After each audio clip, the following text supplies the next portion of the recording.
Подржувачите на опозицијската СДСМ, освен што се забавуваа на минусни температури на централниот митинг на СДСМ пред владата во Скопје, тие има и што да кажат за ветувањето на лидерот на партијата Зоран Заев. Запрашани колку навистина е можно да биде исполнето ветувањето за 30.000 динари просечна плата и 16.000 динари минимална плата во ситуација кога стопанството е изнемоштено, подржувачите на СДСМ што ги анкетиравме велат дека е тешко, но за 4 години сепак можно.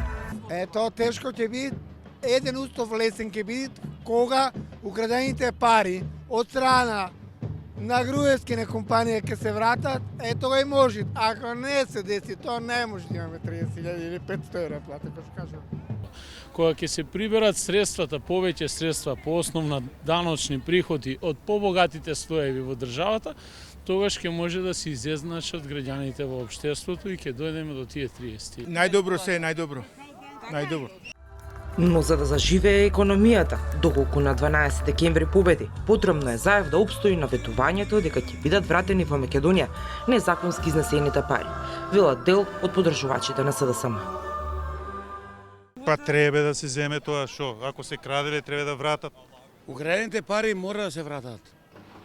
Бандито мора да си оди. Никола Груевски мора да си оди. Заев ни е нашиот месија.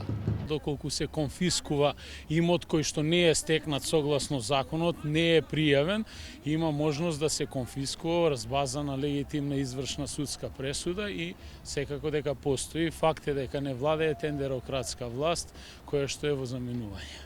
По двочасовниот митинг, кој заврши со представувањето на кандидатите во сите 6 изборни единици и говорот на Заев, дел од подржувачите на СДСМ, забавата ја продолжија во дискотека, додека останатите полека се разотидоа.